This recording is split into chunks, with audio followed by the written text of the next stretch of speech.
Dante, buen día, ¿cómo estás? Walter Pascual te saluda. Buenos días, Walter, y toda tu audiencia. Un gusto estar con ustedes. ¿En qué parte de Mendoza estás, Dante? Nosotros estamos acá en la parte sur de Mendoza, Ajá. la zona que le llaman el Oasis Sur, que sería San Rafael, General y un poco de Malargüe. General Alvear. General Alberti. General Alvear y Malargüe. Dante, yo lo comentaba, que cuando un mendocino ve una tormenta con unas nubes así, esas nubes tremendas que se van, lo primero que hace es correr a guardar el auto, ¿no? Fíjate la diferencia entre esa formación de tormentas en Mendoza y esa formación de tormentas aquí en el sur. Nosotros estamos al sur de la provincia de Neuquén y no pasa nada. Por allí en algún momento, algún granizo, pero muy chiquitito. Y realmente esto que pasó en Loncopué sorprendió a todo el mundo, ¿no? Porque primera vez en la historia.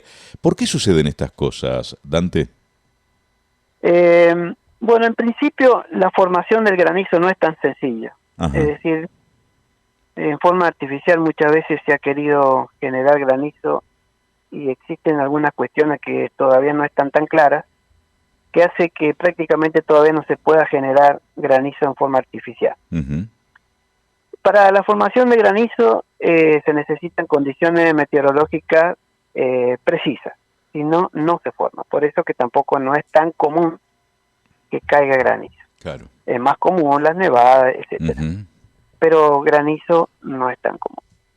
Para que se forme el granizo, se tienen que dar las condiciones de temperatura, humedad y diferencia o choque, diferencia o encontronazos, llamémosle así, Uh-huh. de chorros de viento, de aire con humedad, que de distinta fundamentalmente de distinta temperatura. Al encontrarse esas masas de aire con distinta temperatura, se produce la convección, que significa que los vientos que nosotros consideramos que acá en la Tierra siempre son horizontales, es Uh-huh. lógico, arriba, hablemos de los 10.000 metros de altura, las componentes de viento son en cualquier sentido, vertical, inclinado, hacia Uh-huh. abajo, al costado, para todos lados hay viento, es decir, puede haber chorros de viento que tienen cualquier dirección y sentido. Entonces, cuando se juntan las masas de distinta temperatura, por supuesto, la que tiene más temperatura tiene menor presión, el de más presión lleva aire al de menos presión, se juntan, es como si fuera la ola del mar, digamos, es decir, se forma una turbulencia, fundamentalmente mucha turbulencia, y el resultado del desplazamiento de toda esta masa, digamos, va a depender, bueno, de la característica de la masa de aire, es decir, qué tanta diferencia de temperatura tienen, qué cantidad de humedad tienen.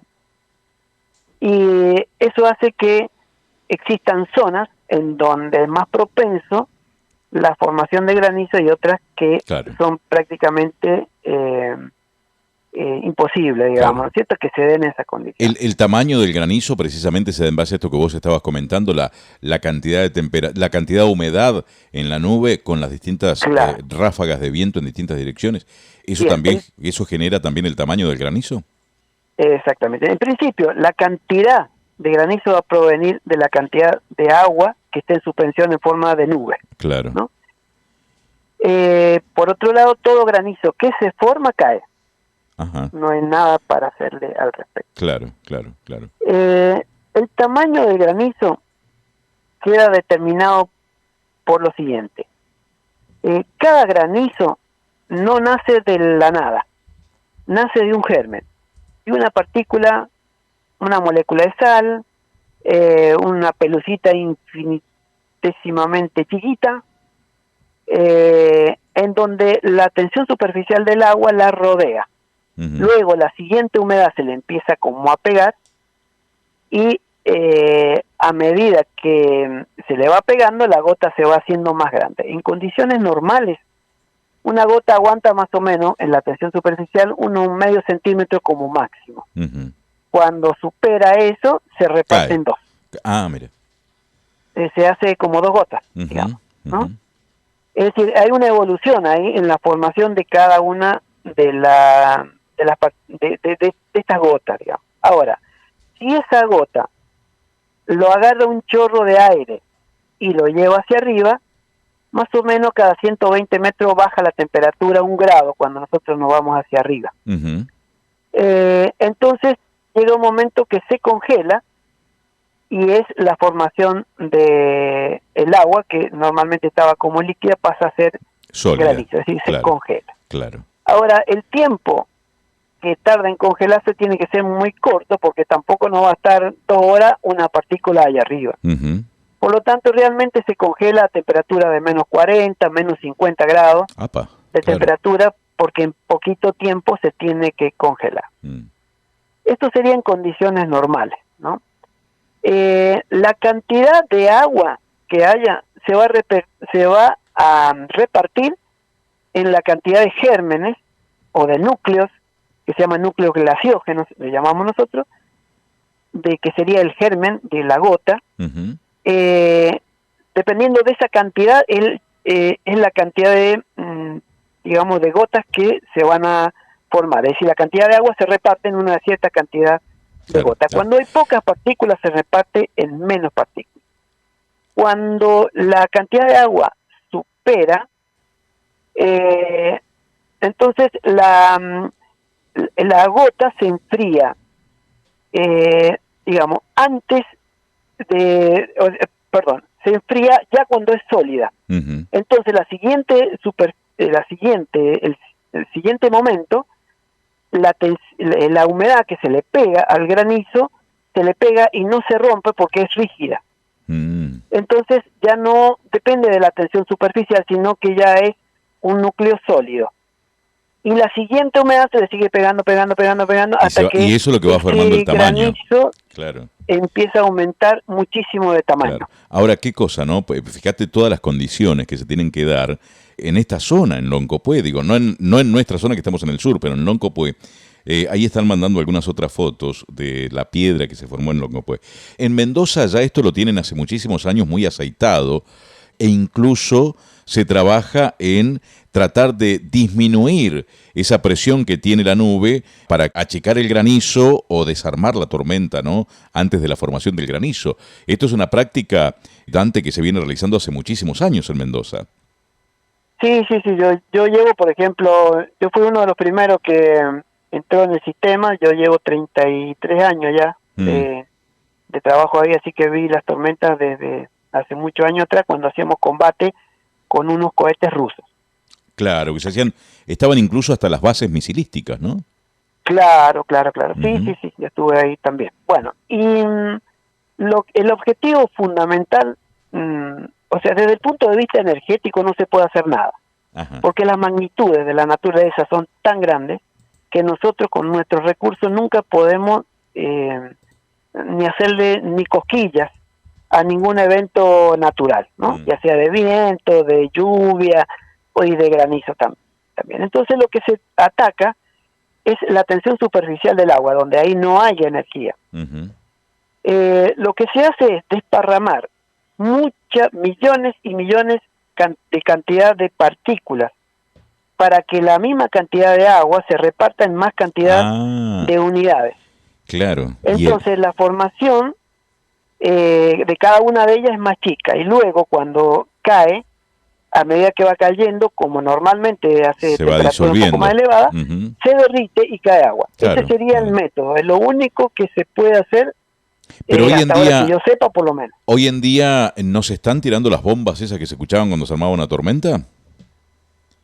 No, actualmente ahora se esparce el reactivo con aviones.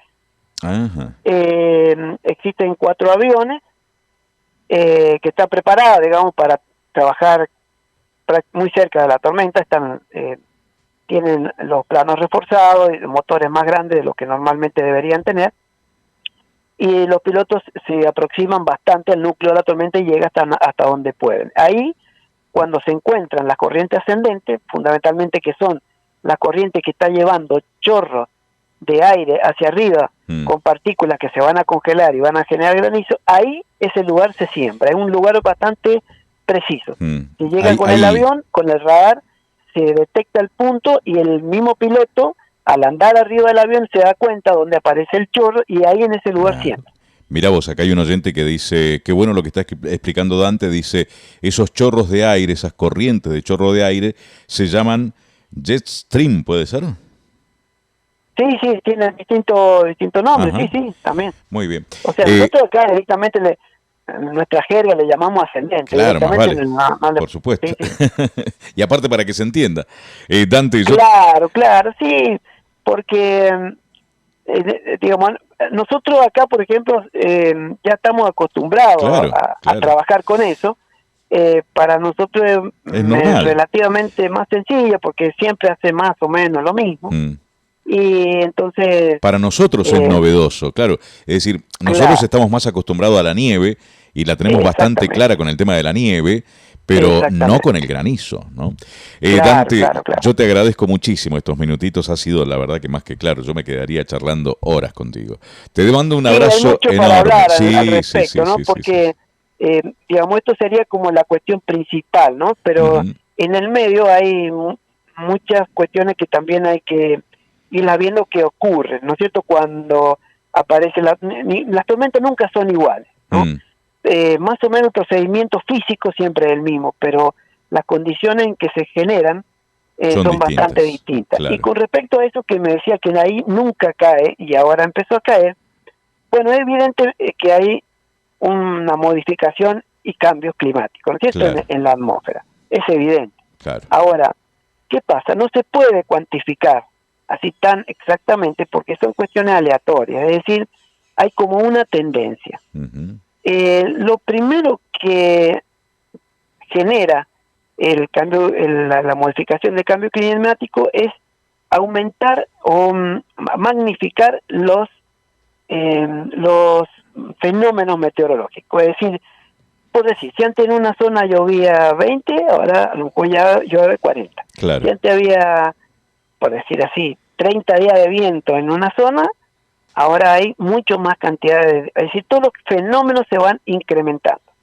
La nube, esa que han tenido ahí, que ha generado el granizo, ha sido chorro de aire más grande de lo que normalmente están acostumbrados a ocurrir durante toda la vida. Y eso generó la formación. Por lo tanto, también llegó ahí chorro de aire, creo que fueron cálidos, porque acá hubo también viento norte, que normalmente son más cálidos, que ahora llegó más allá de lo que llegaba en otra época, en otros momentos. Y ya cuando empieza, ya empieza y no termina, es decir, ya es para quedarse. Claro. ¿no? Dante, la gente va a tener que empezar a cuidar, observar un poquito más hacia arriba. Y prestar un poquito más de atención a las tormentas. Sí. Hay una cuestión que también es muy importante, porque la tormenta de granizo se forma más o menos en esta época arriba de los 10.000 metros de altura. Que es más o menos donde la temperatura es muy, muy baja. Ahora, ¿qué ocurre? Lo normal es que hay nubes más bajas, entre los 5.000, 4.000, que es la altura más o menos de 0 grados, está más o menos por ahí, en los 5.000 metros, 4.000, 5.000 metros. No sé en la zona de ustedes, porque a lo mejor cambia. Bueno, yo les digo... Seguramente cambia, sí. Exactamente. Y a partir de ahí, todo lo que esté por arriba es por debajo de la temperatura. Entonces, esas nubes bajas hacen como un biombo. No nos deja ver el hongo que se forma a partir de esos niveles. Claro. Acá, por ejemplo, lo normal de una granizada como la que le cayó a usted está entre los 14.000 y los 18.000 metros de altura. Mira.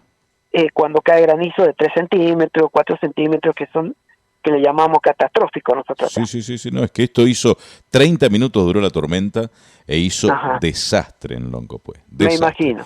Gente que incluso no estaba preparada porque, repito, para nosotros no es usual. Entonces, nosotros acá vemos una formación de una tormenta y no pasa nada.